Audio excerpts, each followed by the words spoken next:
الهوا بيطلع. انا عندي طيران. انت عايزه ايه بالظبط؟ انا عايزاك ترسيني على بر. انا مش هفضل طول عمري متعلقه كده. يا اما عندك طيران يا اما سهران بره البيت مع البتاعه بتاعتك دي. ما تجيبيش سيره حد، خليكي معايا هنا. ليه؟ مش هي اللي سرقه عقلك وقلبك واخداك من بيتك وعيالك ومراتك؟ ما حصلش. انا طفشان من البيت صحيح، لكن بسببك. انا عايزه اتطلق يا برهان. يعني هو ده قرارك الاخير؟ ايوه. يعني ايه نتطلق؟ مالكيش دعوه انت. تتخانقوا ليه يا ماما؟ قلت مالكيش دعوه انت. هو بابا لسه ما صحيش؟ يلا الاتوبيس قرب يوصل. من غير ما ابوس بابا. مفيش وقت.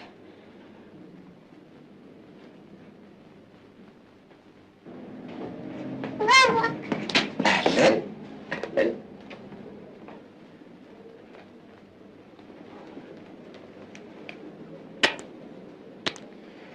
انت وحش، عمال تزعق طول الليل ومعرفتش انام. انا اسف يا روحي. يعني لازم تطلق مامي بالليل وتستنى للصبح. نهى يلا يا نهى، يلا نجيب.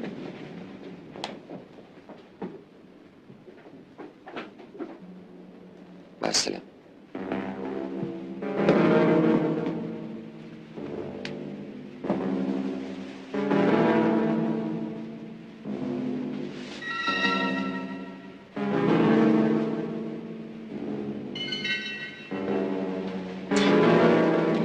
برهان، يستحسن ترجع من الرحلة دي على مامتك. أنا هبعت لك كل حاجاتك هناك. والعيال؟ لما تبقى تحب تشوفهم وابقى شوفهم، لكن مش دلوقتي. أنا هقول لهم إنك رحت رحلة بعيدة لحد ما أعصابي تهدى. برهان، ما تتأخرش عليا في إنك تبعت ورقة طلاق. حاضر.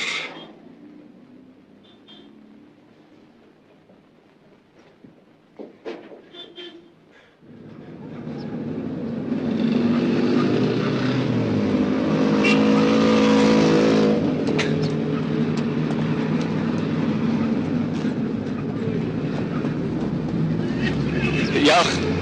نعم. هل الطريق إلى هذه الطائرة من هنا؟ طائرة إيه؟ المتجهة إلى الوادي الجديد. وقد دبت جهل، لم يعد أحد من الناس يدل أحد على شيء. أنت النهارده مخاصمني ولا إيه؟ مش مستاهل يا إبراهيم. أمال يعني ما سألتنيش أخبار الجو بتاعي إيه؟ بس بقول لك إيه؟ تسأل بنفس. والله يا إبراهيم ما في نفس. يا ساتر، ليه؟ اتخانقتوا تاني؟ اتطلقنا. بتقول ايه؟ انت جننت؟ معلش بس اصلك بوصلي المفاجأة اللي كنت عاملها لك. احنا اتفقنا على الجواز. طب والشقة؟ خلاص بقى زي ما قلت لي هقعد عند امي. الف مبروك يا ابراهيم.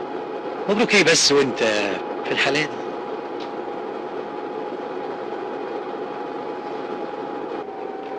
صباح الخير. صباح الخير. اتأخرت ليه؟ ما تأخرتش ولا حاجة. صباح الخير يا إبراهيم. أهلا يا ليلى.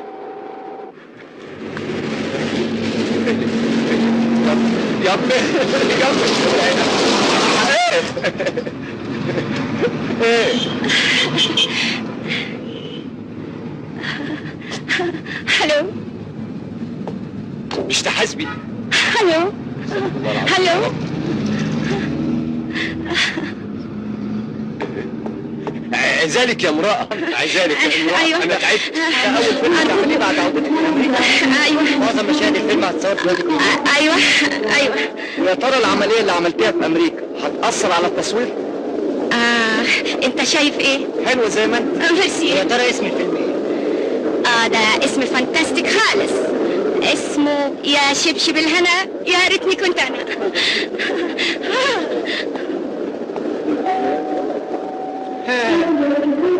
يا شبشب الهنا يا ريتني كنت أنا. جاتكم نيلة في أسامي أفلامكم اللي تودي في داهية. دي أسماء أفلام دي؟ يا شبشب الهنا يا ريتني كنت أنا. يا عمدة، هل هذه الطائرة من هنا؟ يا ابوي ما يخبرش كيف اسافر.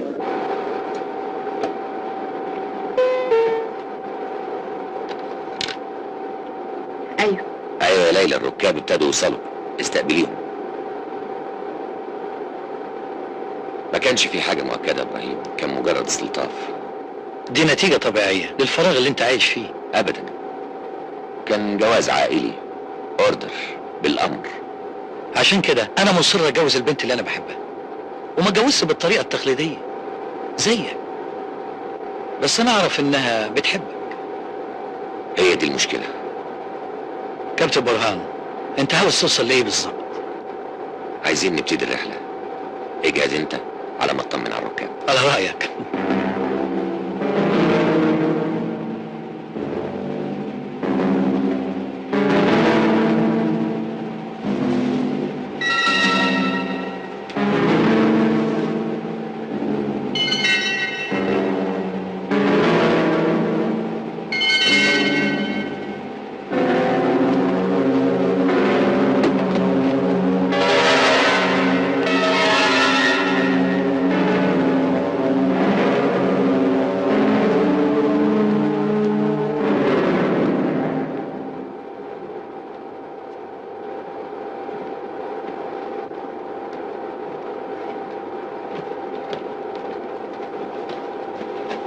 لجنبنا.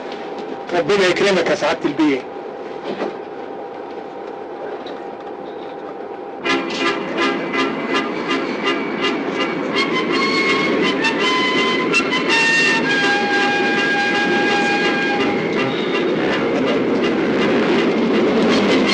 بس ايه؟ بس كده. بس على خير. يا ساتر ايه؟ الزحمه اللي حاسين بيه. بس على خير. مين؟ هو انت؟ هو انت ورايا؟ يا حرمه في عرضك ده هتطلع على ايه؟ ايه دي؟ تأشيرة؟ اهلا وسهلا. اهلا وسهلا، كيف والاستقبال بالباب حار. معلش استغفر الله العظيم. معلش اتفضل. استغفر الله العظيم.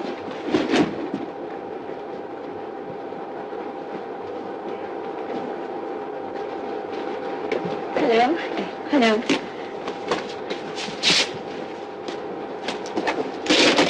لا كده ممنوع يا مدام. اتفضل. معلش.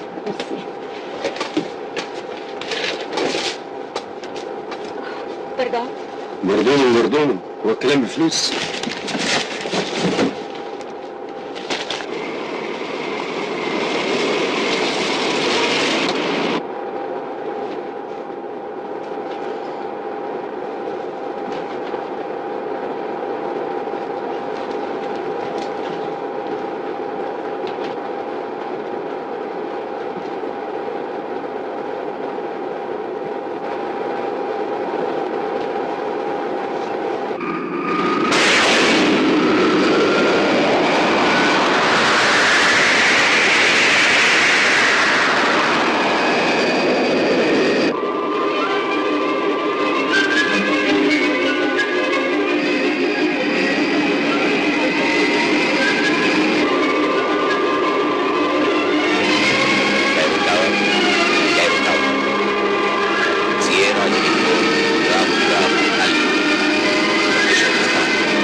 قول ان شاء الله.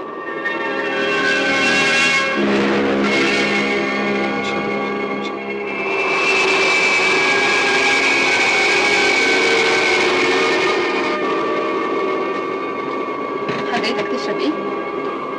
اي حاجه على ذوقك انت. فراولة؟ ماشي. حضرتك تاخد ايه؟ انا اشرب مانجا. شكرا. حضرتك؟ زيك. حضرتك تاخد ايه؟ زي. اتفضل. شكرا. حضرتك تاخد ايه؟ اشرب زيه. مانجا؟ رضا. اتفضل. حضرتك تاخد ايه؟ برتقال لو سمحت. حضرتك؟ برتقال لو سمحت.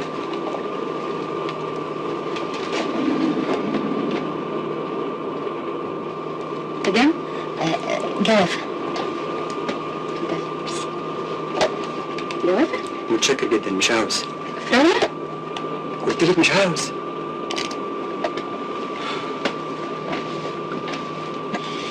ايه يا ماهر؟ مالك؟ مفيش، بس مش عاوز اشرب حاجه. افتكرت الأولاد. انت مش بتطمن عليهم عند ماما؟ هبه شقيه وما بتبطلش ذنب. اطمن، انت عارف ان احنا لازم نتعود على كده. كنت لازم انها تفضلي جنبهم. ماهر، ما تقعدش كل شويه تأنبني. انت عارف ان انا ما اقدرش استغنى عنك. اتفضل. في كحول ده يا ست؟ لا يا فندم، ده عصير برتقال. الاحتياط واجب. اشرب كمباري، تلج زياده من فضلك. هتشربي جمبري وبالتلج كمان؟ جمبري؟ ما اسمهوش جمبري، اسمه كامباري بالقاف. ده ابراتيف يا جاهل. تنعتيني بالجهل وانا استاذ في اللغه العربيه. صحيح؟ طب علمني. كيف اعلمك وانت متعلمه على الاخر؟ قصدي علمني العربي. بسم الله الرحمن الرحيم.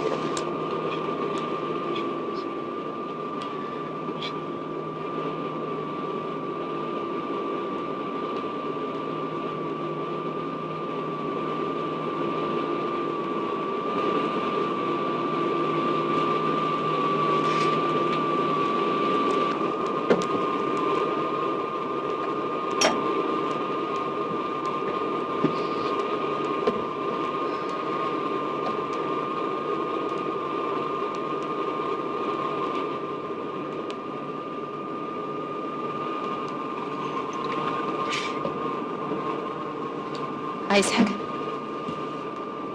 مالك؟ أبدا. ما جيتيش ليه امبارح؟ أما نوصل هنتكلم. وما نتكلمش دلوقتي ليه؟ إحنا في الشغل يا كابتن، وما يصحش نتكلم في حياتنا الخاصة، وأظن ده رأيك من الأول. ما جيتيش ليه امبارح؟ انا اسفه، لو سمحتي التواليت فين؟ في آخر الطيارة. شكرا.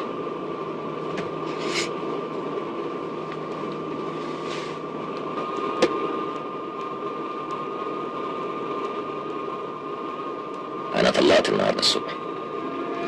من فضلك عايزة أشوف شغلي.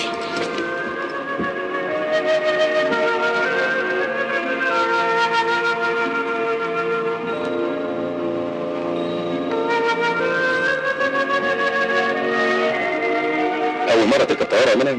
البركة فيك يا باشمهندس، ربنا ما يحرمناش منك. ده يوم المنى النهارده، وان شاء الله المرة الجاية على بلاد بره. هيحصل باذن الله. بس السفرية دي جت مفاجأة يا سعادة البيه، والبنت بنتي فرحها يوم الخميس الجاي. معقول؟ ده ما قلتش ليه منها؟ لا يا بيه، الشغل ما يتأجلش. هي على كل حال مكتوب كتابها، والفرح هيكون على الضيق، ومفيش داعي لوجود. برضه انت الخير والبركه. يا سعادة البيه، العيال هي الخير والبركة، بيتولدوا ويكبروا ويتجوزوا ويخلفوا، وهي دنيا نمشيها سيدك. على رايك.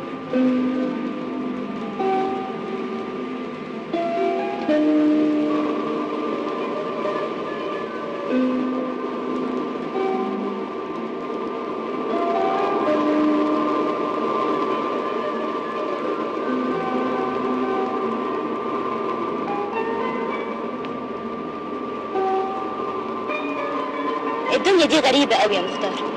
بتقدر على المفاجآت؟ طول عمري بحلم بيها. سلوى، ممكن اقابل بابا وماما؟ بس دول مسافرين. طب ممكن اقابل اي حد تاني؟ ممكن اختي، وانا ممكن اكلمها. قصدي خلاص يا سلوى، بكره الساعه 6 افوت عليك، ننزل البلد نشتري دبلتين ونلبسهم على طول. ايه رايك؟ وانا موافقه.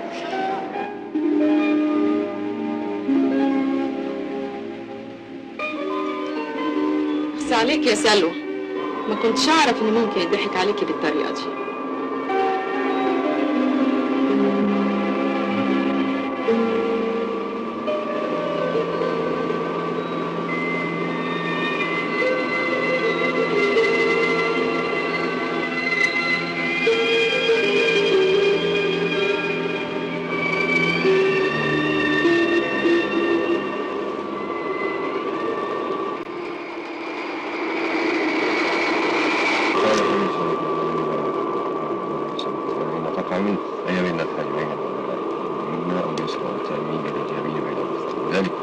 قال فإن الشمس تعلم وقلوا وذلك من خلق الشمس من سفر. قال وما هي من بين الجنود وخفاف الشمس.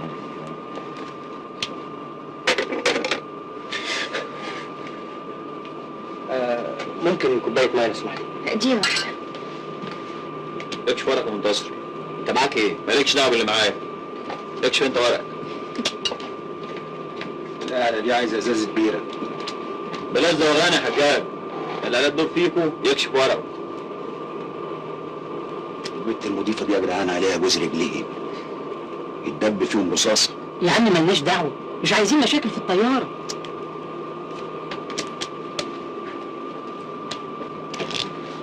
عن اذنك دقيقه واحده، هروح التواليت.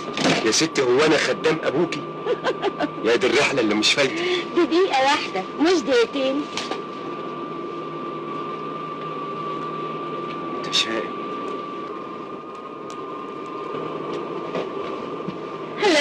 هلو اهلا هلو everybody. اوه فانتاستيك. تعملوا ايه؟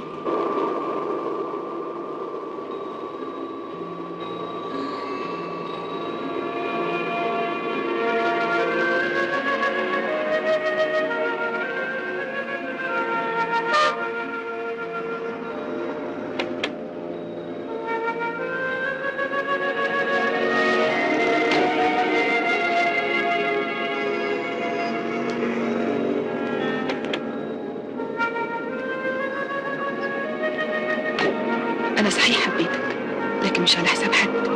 وإذا كنت أنت تهمني، ولادك برضو يهموني، وسعادتهم هي سعادتي. وانا مش من حقي اني ابقى سعيد؟ اهلا وسهلا. هو انت يا اما طاير يا اما سهران؟ انا خلاص زهقت بقى من عيشتي دي يا اخي. يا ليلى انا انسان ومن حقي اني احب. ليه الناس بتعتبر ده غلط؟ عشان وانت متجوز المفروض ان في واحدة بتحبها. واذا كنت ما بحبهاش؟ هي بتحبك. انا خلاص زهقت من تصرفاتك اللي زي العيال دي. انتوا عارفين يعني ايه القلب؟ شوف في ايه؟ انتوا فاكرين نفسكم ايه؟ انت متعود تركب اتوبيس وتعمل حاجات البايخه دي. انت مالك يا اشتكيت؟ انا بقول ده مش كده، انا كل واحد يقعد مكانه. يا حبيبتي دول كانوا بيعكسوني انا مش انتي.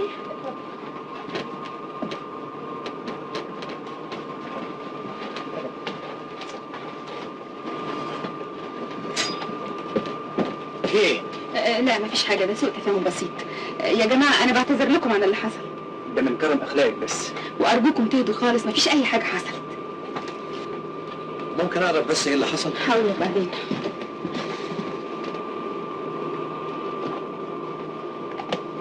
الناس ما عندهاش دم.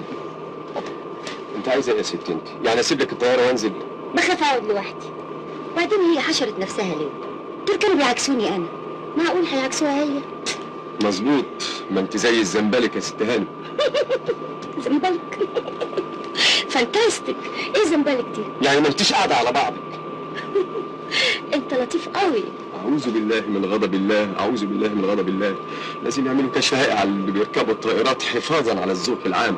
مظبوط، كلامك مظبوط. بسم الله الرحمن الرحيم. قل اعوذ برب الناس ملك الناس اله الناس. ناقص يقول لك اذا ما كانش عاجبك انزل خد لك تاكسي.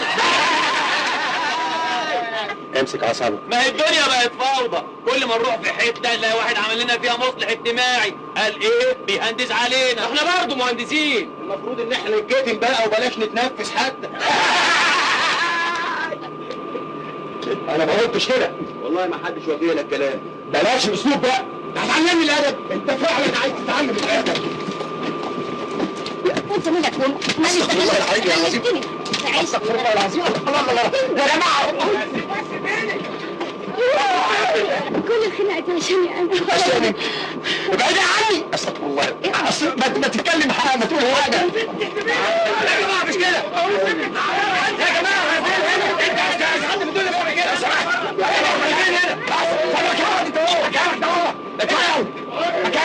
مكانك يا استاذ. هو اللي هو فين؟ سيبيني. لكن نفسكم في الشارع، احنا في الجو. توازن التيار يختل ونضيع كلنا لو سمحت. اي واحد هيتحرك مكانه هعمل له محضر. يا اخوانا احنا في طيارة، اللي حصل ده شيء في منتهى الخطورة. لو سمحتوا مجرد خبطة في جنب من الطيارة ممكن كلنا نضيع. المفروض اننا دلوقتي عيلة هنا، كلها نص ساعة ونوصل بالسلامة ونقول لبعض الحمد لله على السلامة. ليلى. ايوه كده. شايل الطيارة كلها. حاضر. اللي هيحاسب على الشاي حسن. تحب اقدم لك اي خدمه؟ شكرا. انت ظريف قوي يا كابتن ووشك فوتوجينيك. تحب تشتغل في السينما؟ احب ان حضرتك ترتاحي في مكانك. اوكي. شكرا. فانتاستيك.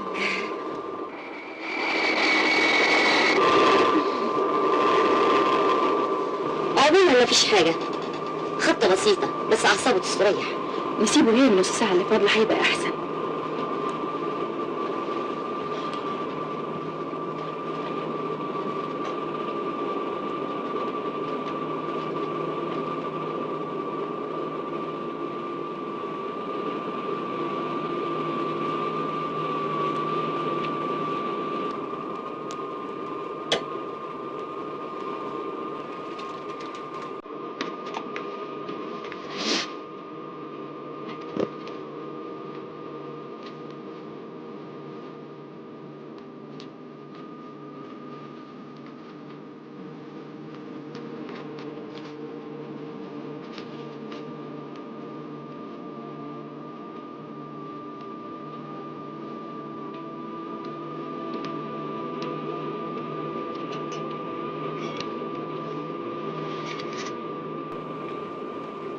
في حاجة؟ أنا جاي أتأسف لحضرتك. أنا ما كنتش أحب إن ده يحصل، لكن ما دام جاي تعتذر تبقى عارف إن ده غلط ومش هيتكرر تاني. أنت ست طيبة أوي. أنا هنا في خدمتكم. ربنا يكرمك. تشرب قهوة؟ لا متشكر، بس لو كان ممكن تساعديني اخد بخاطر عم منهم. والله العظيم ما كنت اقصد اعوره بالطريقه دي. معلش، هو نايم دلوقتي، استنى عليه لما يصحى، ومهمتك ما تخليهوش يمشي قبل ما تصالحه. لا يمكن. اتفقنا؟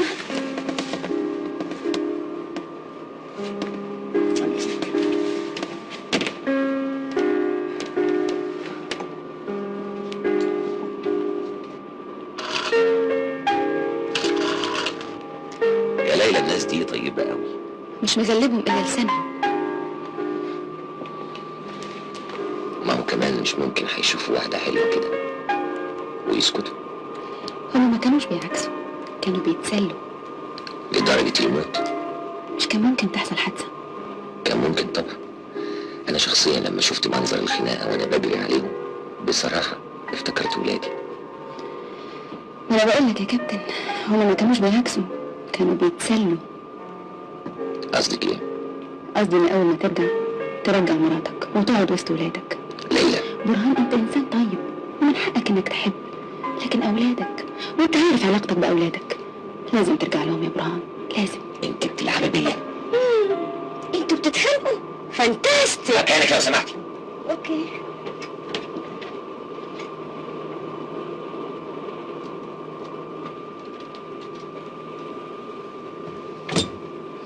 ما كنتش اتصور انك مجرد من العواطف بالشكل ده. اقول لك طلقت النهارده الصبح تقولي لي ارجع لمراتك. ايوه. عايز ايه انت كمان؟ تعالى بسرعه يا كابتن، عندي مشكله. انا جاي حالا.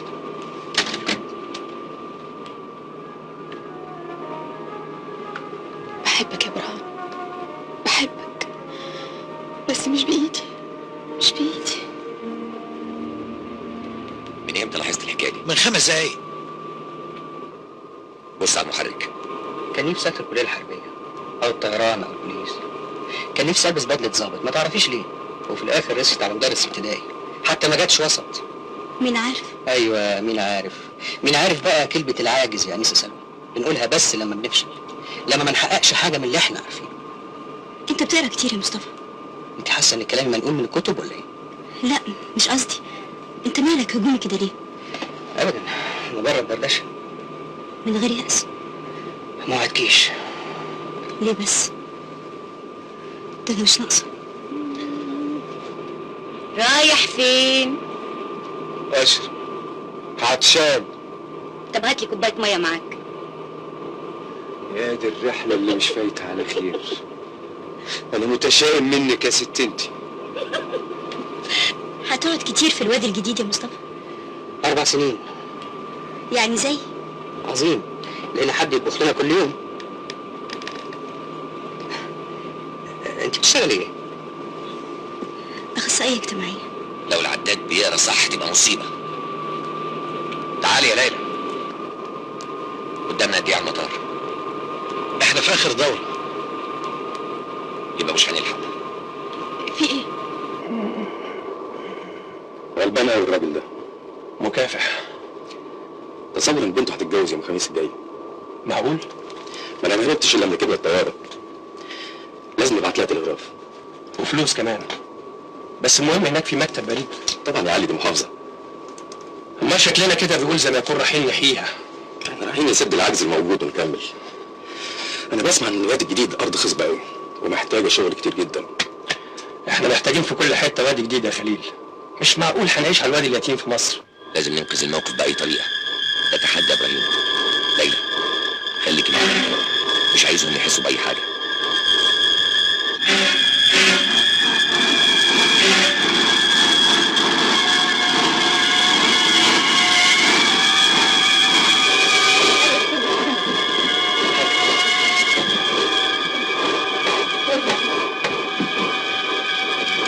مكانك بتوع عرض الحساب لو سمحت. ارتفاع بقى. ما بقاش في ارتفاع خالص. احنا في خطر. ابراهيم حاول تزود السرعه قبل ما نقع في الصحراء. انا خايف لو زودت السرعه الارتفاع يقل اكتر. كابتن نفذ الاوامر.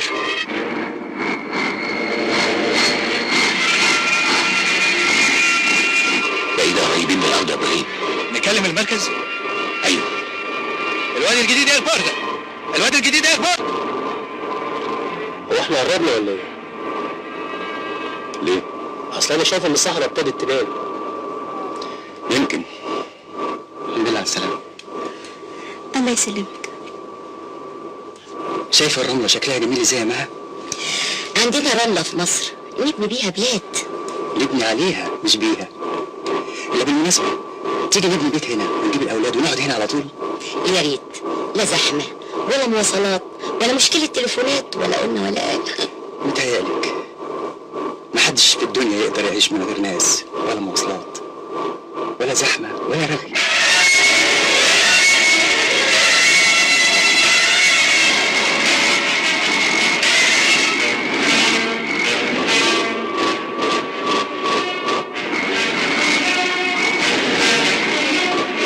خليك معروف يا بلاوي.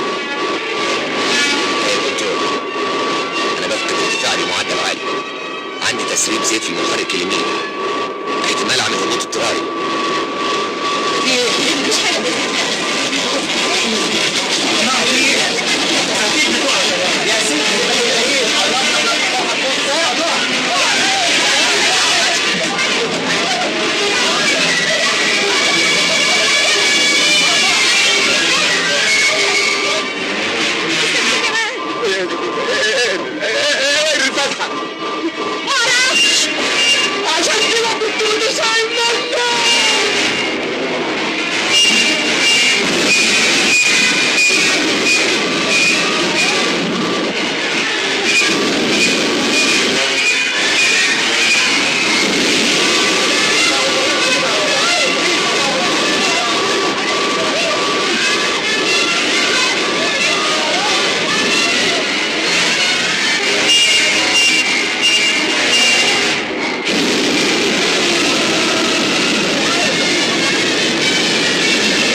من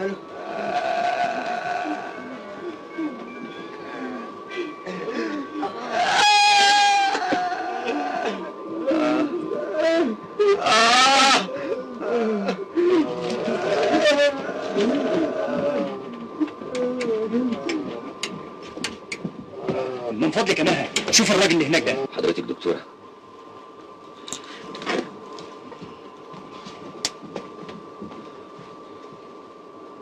احنا اتدفنا في الرمل. اهم شيء دلوقتي نحصر الاصابات بسرعة بهيم.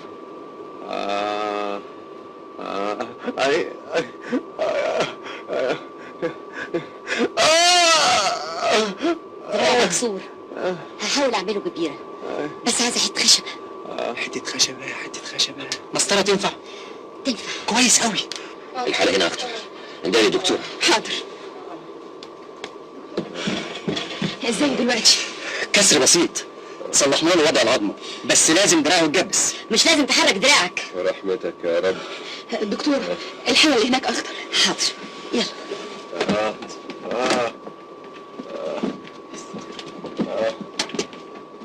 رحمتك يا رب. رحمتك يا رب. ده في غيبوبة. طب والحالة يا دكتور؟ مفيش علاج يا دكتورة. في طبعا، بس مش في ايدينا دلوقتي. ده محتاج مستشفى وتجهيزات. اتصرف يا كابتن، الراجل هيموت. هتصرف. ابراهيم تعالى معايا. ليلى خليك انت معاهم. حاضر. قول لي ايه هتعمل ايه؟ تعالى بس. مدمزيل ليلى عايزين نغطيها. حاضر. عايزينه يعيش. بإذن الله هيعيش.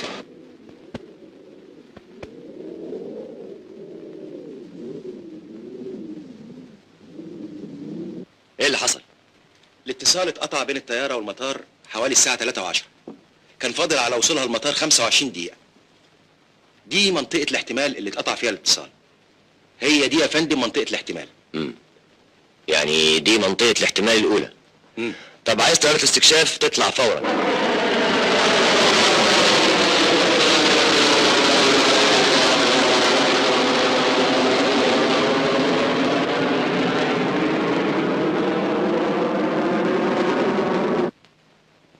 عايز قايمة بأسماء الركاب وطاقم الطيارة وآخر تسجيل بين الطيارة والبرج. حاضر يا فندم.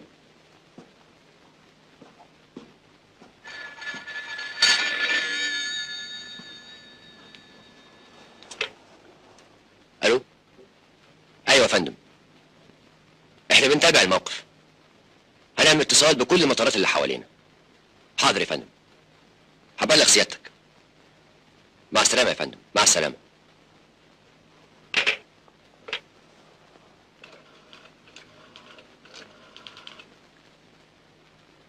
الو، سيادة الوزير مش عايز اي تصاريح صحفية في الوقت الحالي. اي، مع السلامة.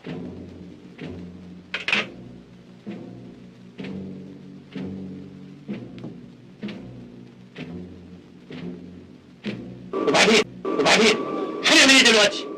احنا دلوقتي كلنا بقينا في مشكلة واحدة ولازم نحط ايدينا في ايدين بعض. كويس، يعني ايه المطلوب مننا؟ المطلوب انكم تمسكوا اعصابكم. نمسك اعصابنا ازاي واحنا في ظروف زي دي؟ هي دي بقى الظروف اللي لازم نتعاون فيها مع بعض وتمسكوا اعصابكم. عايزين حل. اكيد هنلاقي حل، بس نفكر مع بعض. امتى بس؟ ما تنساش الاكسجين بينقص والاكل والشرب كمان قربوا يخلصوا. وما تنساش ان معانا مصابين. يا استاذ ماهر، ده انت دكتور، المفروض انك انت تعالج المصابين. يا سيدي انا دكتور بيطري برضه تقدر تساعد. طب ليه ما نكسرش طياره ونخرج؟ ما نقدرش، احنا ما نعرفش ضغط الرمل علينا شكله ايه. احنا قاعدين بنتكلم والوقت بيسرقنا. ارجوك شوف لنا صرفه يا كابتن. هنلاقي صرفه ان شاء الله، بس للمره الثانيه برجوكوا تمسكوا اعصابكم. هو ده اللي انت قادر عليه؟ انتوا لا عايزين تتعاونوا ولا عايزين تمسكوا اعصابكم. انا راندا يا استاذ سليمان. اعوذ بالله من الشيطان الرجيم. اعوذ بالله من الشيطان الرجيم. دي ممثلة. انا راندا يا كابتن. ايه اللي حصل؟ لا انا مش قارعة. انا مش قارعة على مدمزيل ليلى. دي عملية عملتها في امريكا، عشان كده الدكاترة قصولي بالمنظر ده. ده كان شعري احلى شعر. بس خلاص معلش.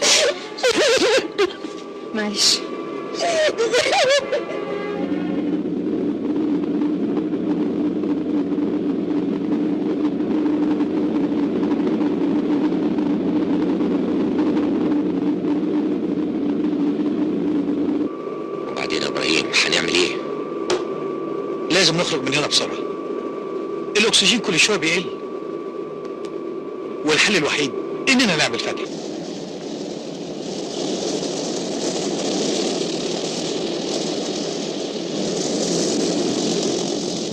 وصلنا إلى قرب منطقة السقوط، لا توجد أي آثار حتى الآن. الاستمرار في البحث وإبلاغنا بأي آثار أو حطام للطائرة المفقودة. حول.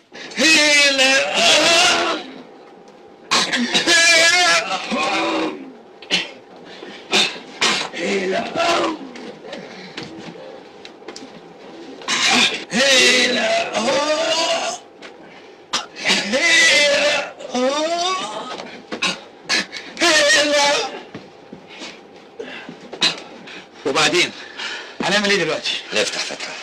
قصدك نكسر حته من الطياره؟ أيوه. تبقى دورة المية. حجاج هات المفكات وتعال ورايا. الطائرة في اتجاه الهدف. علم. حول.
محدش هيسمع.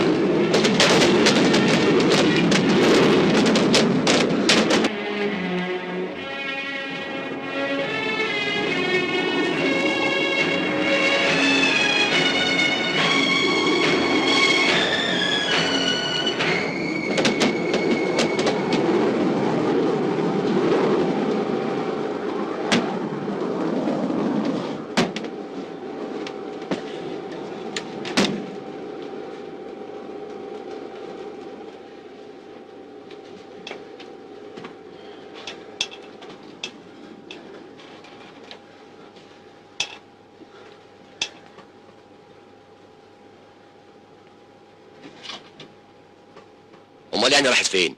الارض انشقت وبلعتها؟ طيران ما خلاش شبر ما فتش فيه.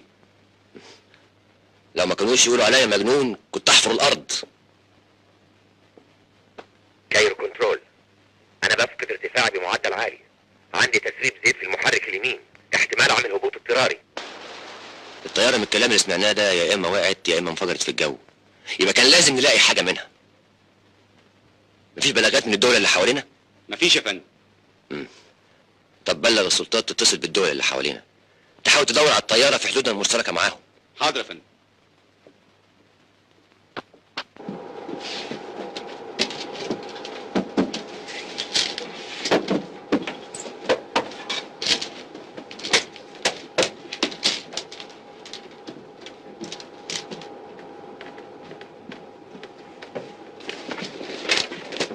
انت مش خايفة؟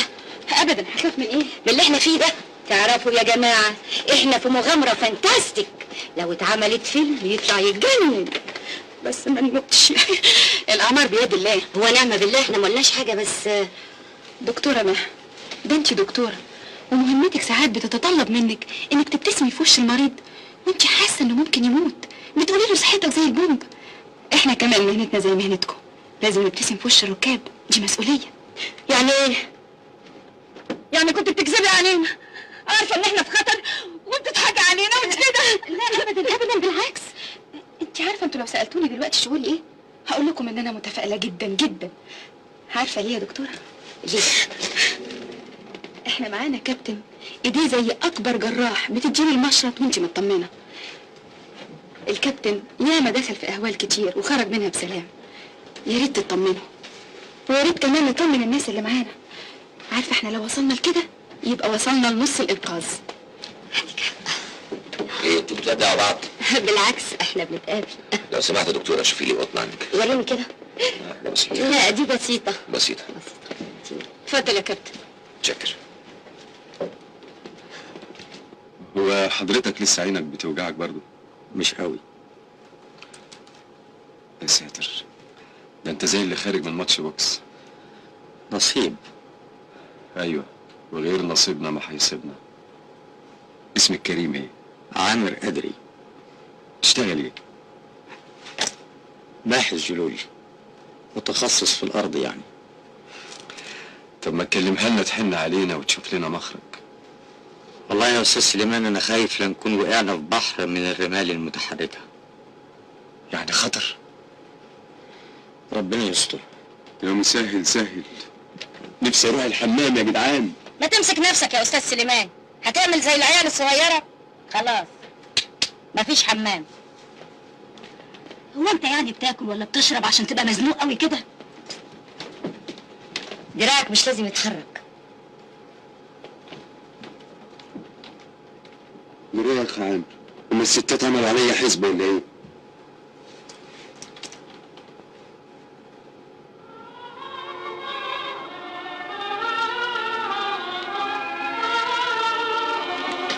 إذا معاك كلونيا أو مناديل ورق حافظ عليهم عشان هنعوزهم. معايا كلونيا ومعايا مناديل كتير قوي بتوع المكياج. دلوقتي احنا هنقدر نخلع الجزء ده من الطياره. الرمله اللي هتدخل علينا هنعمل فيها ايه؟ لو الرمل اتحرك كله مع بعضه لجوه يبقى في امل، لما الرمله كلها تتحرك مع بعضيها. يا جماعه دي شغلتي. يا جماعه ده الاكسجين قرب يخلص. هنشتغل بسرعه يلا. الهمه يا رجاله. يلا.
الو، عمليات البحث والانقاذ فين؟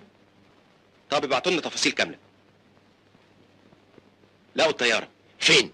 التفاصيل هتجيلنا حالا.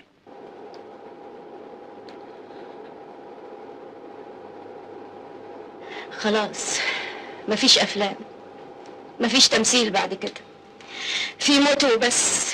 والله ولا فالك يا شيخه. وانا اللي كنت فاكره نفسي خلاص نجيت من الموت بعد العمليه اللي عملتها. اتاري الموت مستنيني هنا.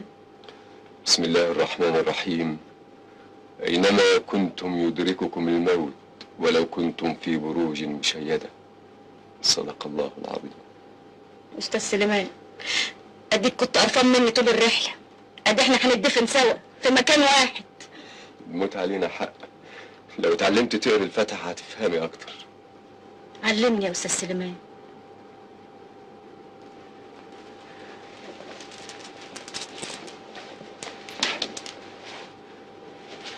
بسم الله الرحمن الرحيم. بسم الله الرحمن الرحيم. الحمد لله رب العالمين. الحمد لله رب العالمين. الرحمن الرحيم.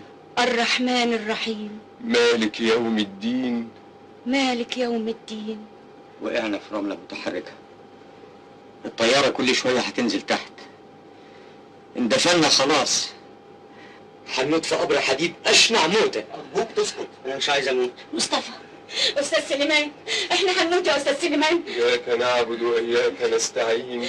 إياك نعبد وإياك نستعين. يعني هنعمل إيه دلوقتي؟ هو اختفى الكابتن ولا محدش عارف هنعمل إيه. اهدنا الصراط المستقيم. اهدنا الصراط المستقيم. مش عايز أموت. إحنا مش هنموت يا مصطفى. صراط الذين أنعمت عليهم.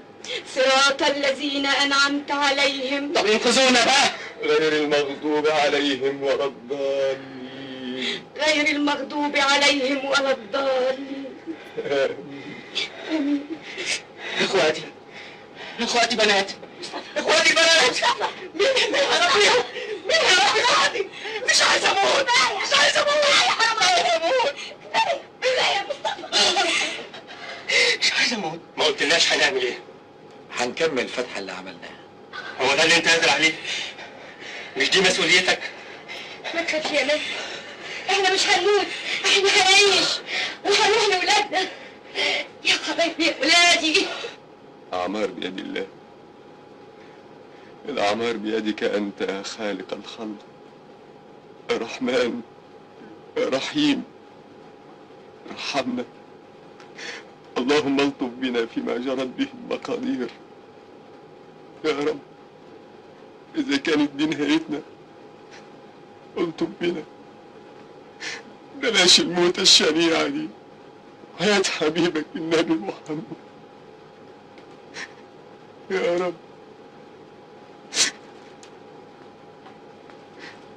بسم الله الرحمن الرحيم. الحمد لله رب العالمين. الرحمن الرحيم. مالك يوم الدين. إياك نعبد وإياك نستعين. اهدنا الصراط المستقيم. صراط الذين أنعمت عليهم غير المغضوب عليهم ولا الضالين. آمين.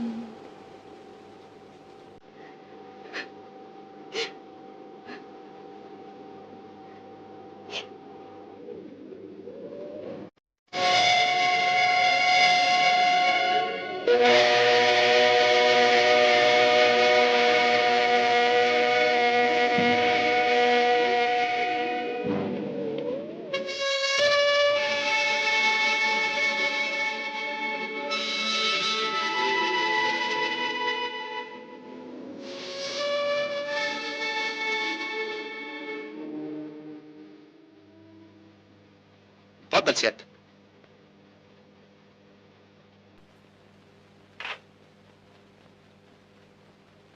الطيارة لقوها محروقة شمال السودان. لقوا 4 جثث، يعني فاضل 13 فرد مفقودين. عايز فرقة الإنقاذ تطلع بسرعة، وعايز تقرير بأسرع ما يمكن. حاضر يا فندم.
حديد اهوت هنعرف ازاي؟ المهم نعرف اخرنا فين.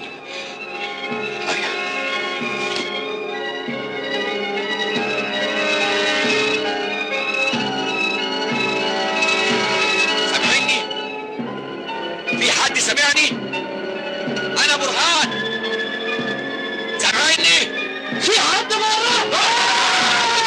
الدنيا مش بعيدة علينا، جايين ينقذونا.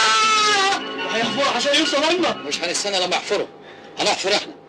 كل واحد فينا يجيب حاجة ينقل فيها الرمل ونكومه في آخر الطيارة. هو ده الكلام. بينا يا جماعة. ران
طيارة لقيوها هنا، معظم الجثث اتفحمت.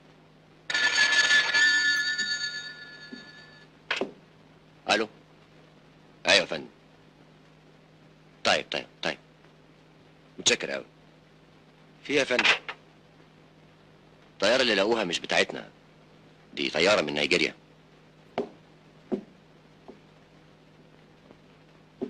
ركاب الطيارة اللي اختفت دي ليهم اهالي، ومش عارف اقول لهم ايه. الطيارة دي اختفت فين؟ عايز اعرف اختفت فين؟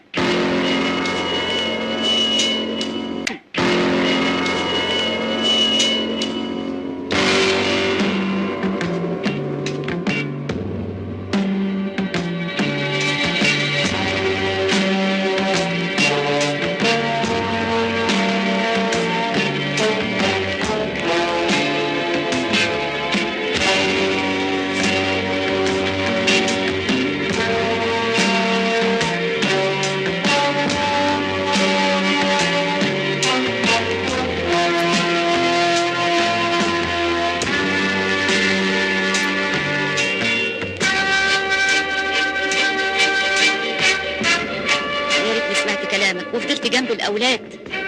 مش وقت الندم دلوقتي يا مها. نحمد ربنا إنها جت لغاية كده. وتفتكر هنفضل كده لإمتى؟ لحد ما يلاقونا طبعا. خليل، روح اقعد مع منى. لازم حد يفضل جنبه.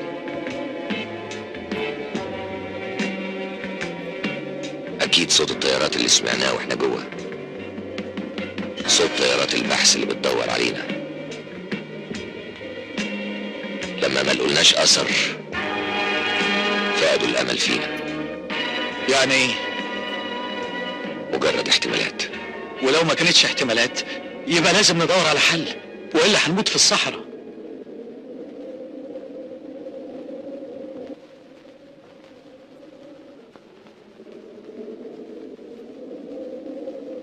وزعي على الناس الاول.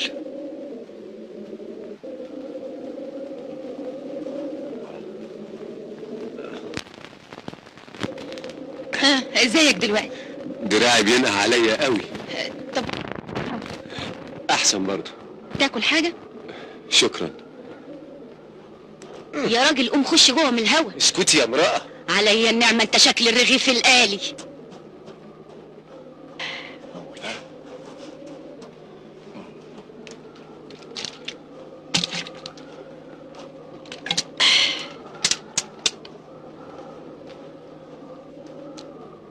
يا سلام، عيش الحفل لذيذ قوي.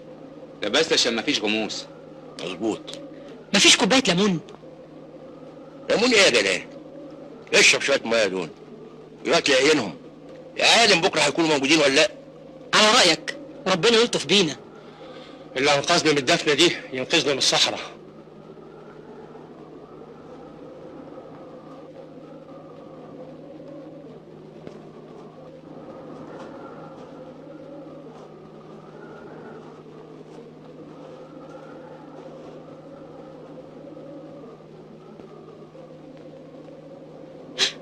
احنا نسينا الاستاذ عامر.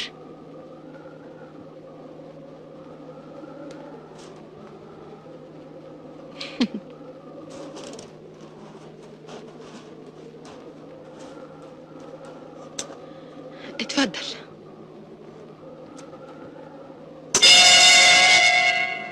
ايه ده؟ لو العلبة دي فضلت كده في الرمل لحد الصبح ما اختفتش، يبقى اللي انا حاسه ده اوهام. يعني قصدك تقول ان احنا في بحر رمال متحركة؟ انا بحسدك على ذكائك. انا عارفة انت بتفكر في ايه. من ساعة ما خرجنا من الطيارة انا ضحكت عليهم وقلت لهم انك راجل بتحب التأمل، عشان كده قاعد بعيد لوحدك. لكن تبقى مصيبة لو عرفوا الحقيقة، لو عرفوا انت. بتمنى اكون في برج نحسي، اتمنى اكون غلطان. استاذ عامر باذن الله هنرجع، بس ارجوك ما تخليش حد يعرف ولا يحس بحاجة. انا ما قلتلكيش حاجة.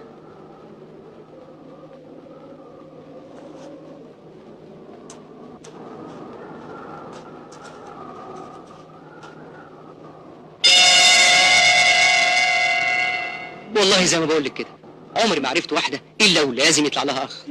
لو ايه اي حته نروح فيها يطلع لنا صدفه ودب ادفع علقه. ده انا انضربت ضرب. يعني انا لو وريتك جسمي هتلاقيه مشرح زي اجسام الرومان بتوع زمان اللي كانوا بيطلعوا من الحرب مليانين جروح.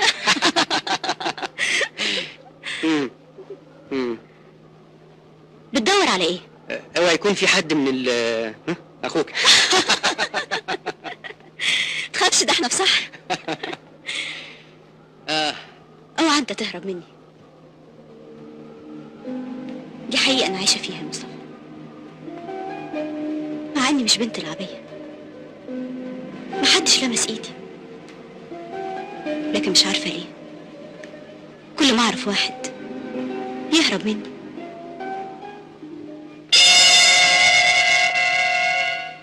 دايما احس ان حظي وحش. عارف يا مدام نهار؟ ايوه، زي ما اكون منحوسه او حد عامل لي عمل. ايه الكلام الفارغ ده؟ السحر والعمل موجود. طب ده انا مره في فيلم من احلامي. ما تسكتي انت. وقامت طيارات الانقاذ بعمل استكشاف لمنطقه الاحتمال الاولى، لكن للاسف لغايه غروب الشمس ما قدروش يحصلوا على الطياره اللي اصبح فقدها لغز. بنحاول بكل طاقتنا الكشف عن غموضه. والطيارة المفقودة هي أحد طائرات شركة RA للخطوط الداخلية. والطيارة كانت قايمة برحلة رقم 505 بين القاهرة والوادي الجديد، وكان يقودها الكابتن برهان وهو من أكفأ طياري الشركة. وقامت طيارات الاستكشاف بعملية مسح للمنطقة المتوقع وقوع الطائرة فيها، وما زال للآن البحث جاريا.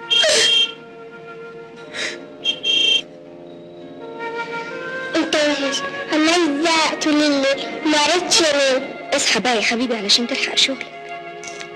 برهان برهان برهان، ايه رحت فين؟ بفكر في اللي احنا فيه. بتفكر في الولاد طبعا. تعرف يا برهان، الواحد مهما انفصل عن نفسه في حاجات كتير مش ممكن ينساها. المهم ربنا ينقذنا من الورطة اللي احنا فيها. الورطة كانت جوه في الرملة، احنا دلوقتي في نعمة. المهم يكونوا بيدوروا علينا وما يكونوش فقدوا الأمل.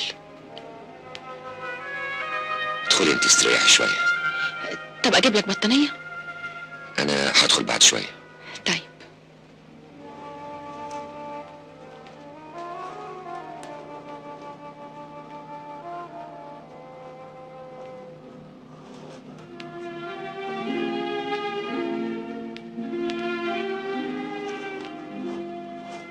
دي رملة متحركة، خلي بالك، لازم تكونوا عارفين.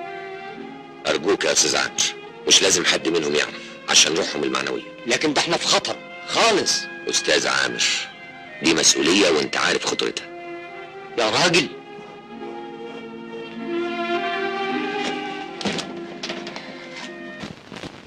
بيفكر بطريقة السياسيين مش بطريقة البشر العاقلين. أقول له في رملة متحركة يقول لي اسكت. ما ايه؟ أستاذ سليمان الراجل اتجنن. بس اسكت انت خلاص. الراجل عنده حق، في خطر ولازم يعرفوه. تصبح على خير يا نور. وانت من اهله يا بابا يا حبيبي.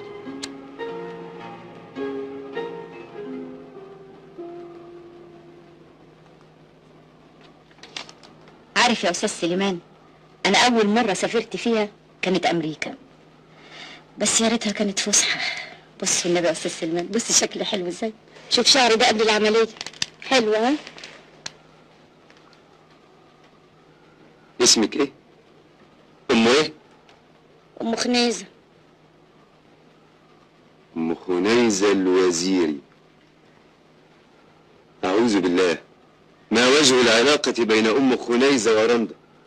يا أستاذ سليمان أم خنيزة زي يعني اسمها زي أم الخلول، أم درمان. رندا دي اسم الفني. اعوذ بالله، اسم مخالف للحقيقة، رجس من عمل الشيطان. تصبحين على خير. عندك حق، اسم وحش قوي، لكن بس جميلة، أجنن والله، وشعري يجنن.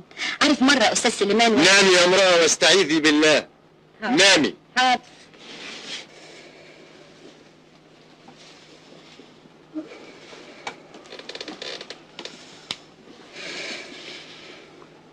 سلوى سلوى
على فين؟ عازمك على واحد ليمون، انما ايه؟ عجب.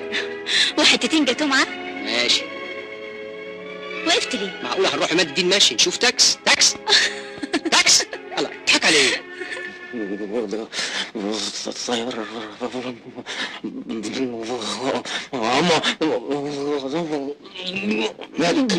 مالك يا منتصر؟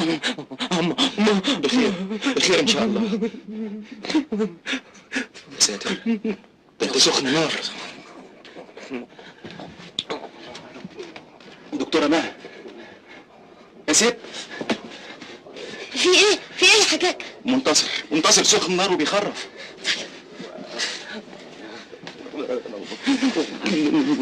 حد يجيب لي ازازة مية، ازازة مية بسرعة.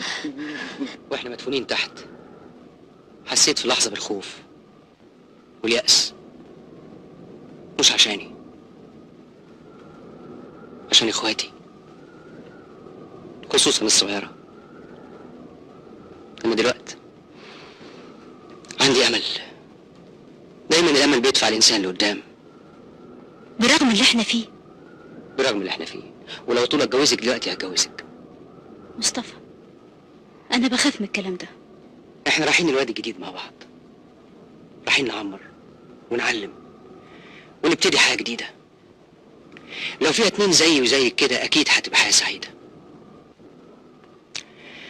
عارفة، انا اول ما نوصل هبعت تلغراف لاخواتي اقول لهم خلاص لقيت واحدة حلوة وهتجوزها. مش عايزة تقولي حاجة؟ خايفة لا نكون بنتعكس على بعض. ليه بتقولي كده يا سلوى؟ أنا تعبت كتير يا مصطفى. عارف، أنا زيك، عشان كده أنا وأنت لازم نشيل هموم بعض. يظهر الأزمات بتقرب الناس من بعضها. عارفة يا سلوى، أول مرة أحس إن ليا كيان حقيقي، وبرغم اللي احنا فيه. أنت رقيق قوي يا مصطفى. دي مش رقة يا سلوى، ده إلحاح.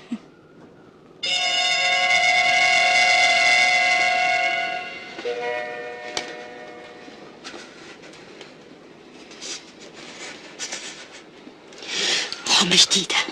هنعمل ايه؟ محتاج لحقن ومهدئات. طب والعمل؟ محتاج مستشفى يا ليلى. يا رب دول بقوا 2 منتصر وعم ملهم.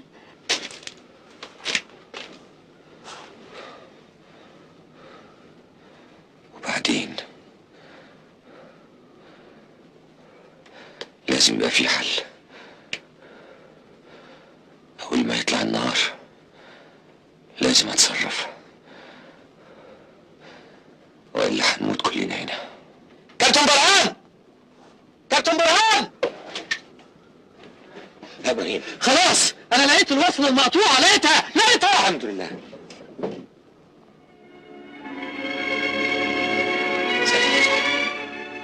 أنا بحبك أوي يا سلوى.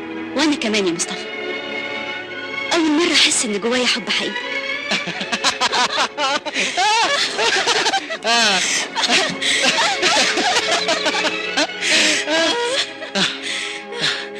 النهار طلع وأكيد هيلاقونا. أكيد، والحب اللي بينا هيبقى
الحقنا يا كابتن، الحقنا.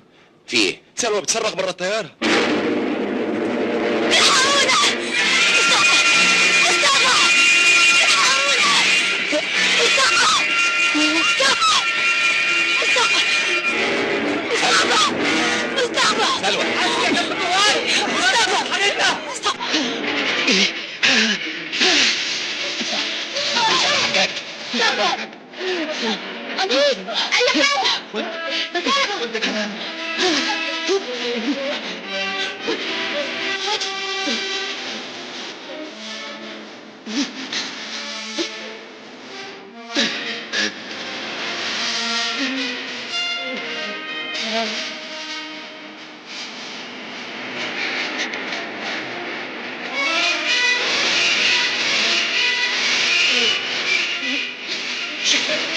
مش كفايه.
قلت لك في رمله متحركه، قلت لي ما تتكلمش عشان روح المعنويه، عملت لي زي بتوع السياسه.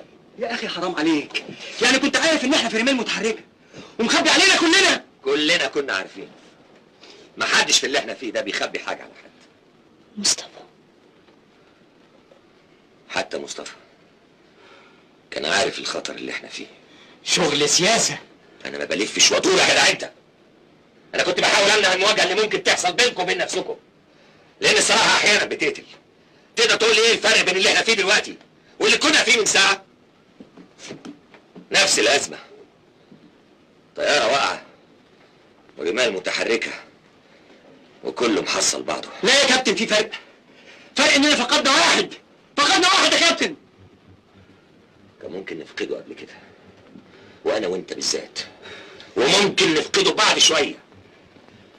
ربنا بس اللي يعلم الموت بيزحف علينا منين.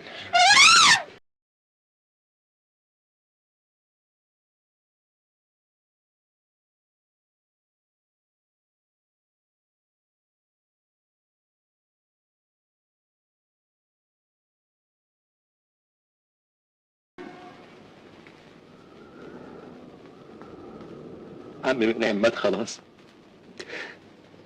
كنت عايز اتأسف له قبل ما يموت. كنت عايز اقول له ما كانش قصدي اخبطك وعورك. انا جبان، انا قاتل.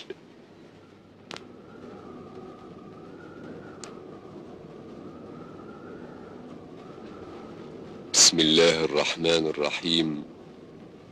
يا أيتها النفس المطمئنة ارجعي إلى ربك راضية مرضية فادخلي في عبادي وادخلي جنتي.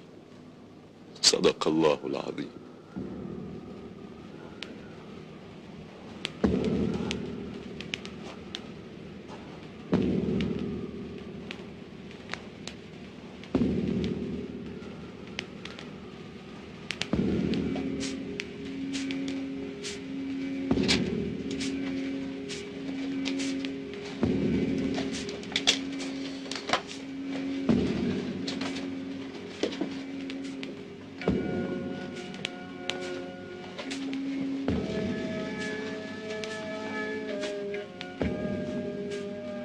وصلت الحاجة؟ يمكن اوصل. انت بتعيطي ليه؟ المصائب لما بتيجي مرة واحدة. مصطفى ومين عماته. خلينا هنا. يعني كل الرملة دي رملة متحركة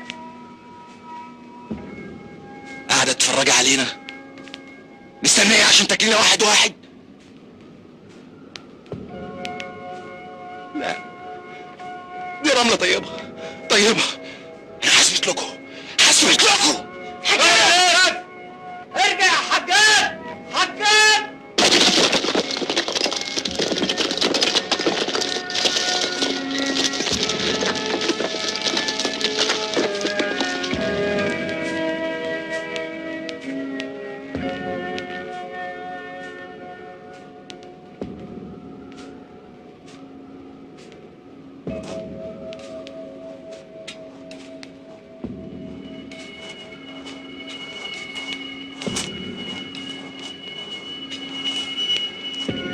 لو قدرنا نشغل الدايرة يبقى هنقدر نشغل جهاز اللاسلكي. ليلى، كل الناس اللي في الطيارة يطلعوا بره، مش عايز حد خالص جنب الطيارة. لو سمحت يا كابتن، انا اللي انت بتسمعش الاوامر ليه؟ اتفضل بره شوف راحة الركاب. بس انا ما عنديش عيال ومقطوع من الشجرة، انما انت لسه صغير وولادي ولادك. يبقى نفضل احنا الاتنين سوا. ابراهيم، ما تكسرش الاوامر. يلا، لازم حد فينا مع الركاب. فاكر اول يوم اشتغلت معاك فيه؟ المأساة اللي احنا فيها دي فكرتني بحاجات عمري ما كنت هفتكرها. ابراهيم، يلا ابراهيم يلا، مفيش وقت. حاضر.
احنا ناقصينك.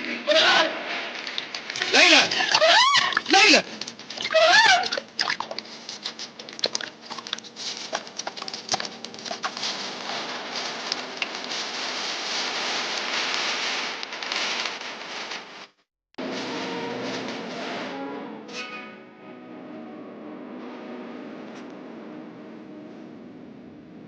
المركز 25 تي إلى الإشارة الصوتية. هل تسمعني؟ من مركز 25 تي إلى الإشارة الصوتية. هل تسمعني؟ من مركز 25 تي إلى القيادة. تلقينا إشارة استغاثة من المنطقة 200 ولم نستطع تحديد مكانه. حول.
2 اعزاز 1. حول. هل تسمعني؟ اسمعك بوضوح. اسمعك بقوة 3 على 5. حول. وصلنا مكان الحادث وعثرنا على المفقودين. سنقوم بعمل الإسعافات الأولية ونقل المصابين إلى القاعدة. هل تسمعني؟ حول.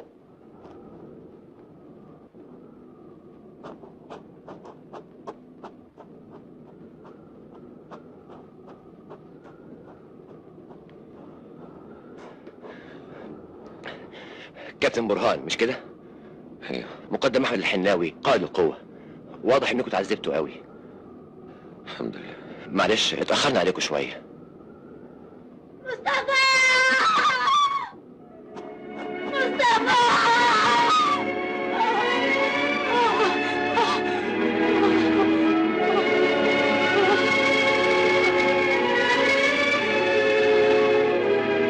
سلوى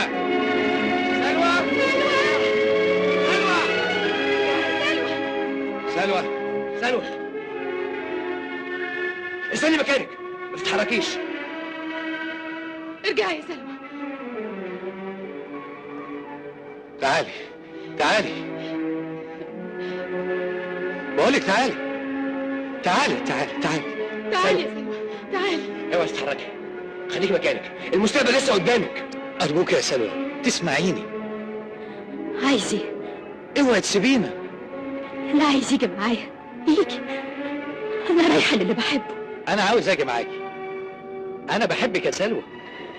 يبقى هتموت، اللي بيحبني بيموت على طول.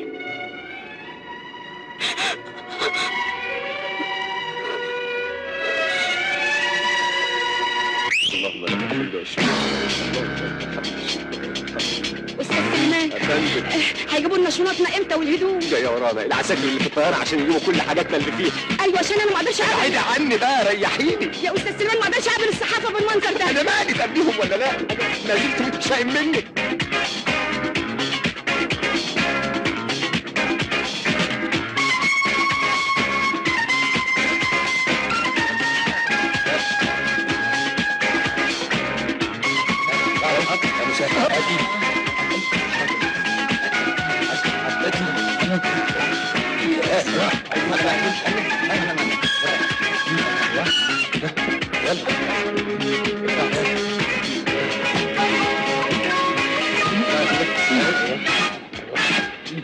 ناولي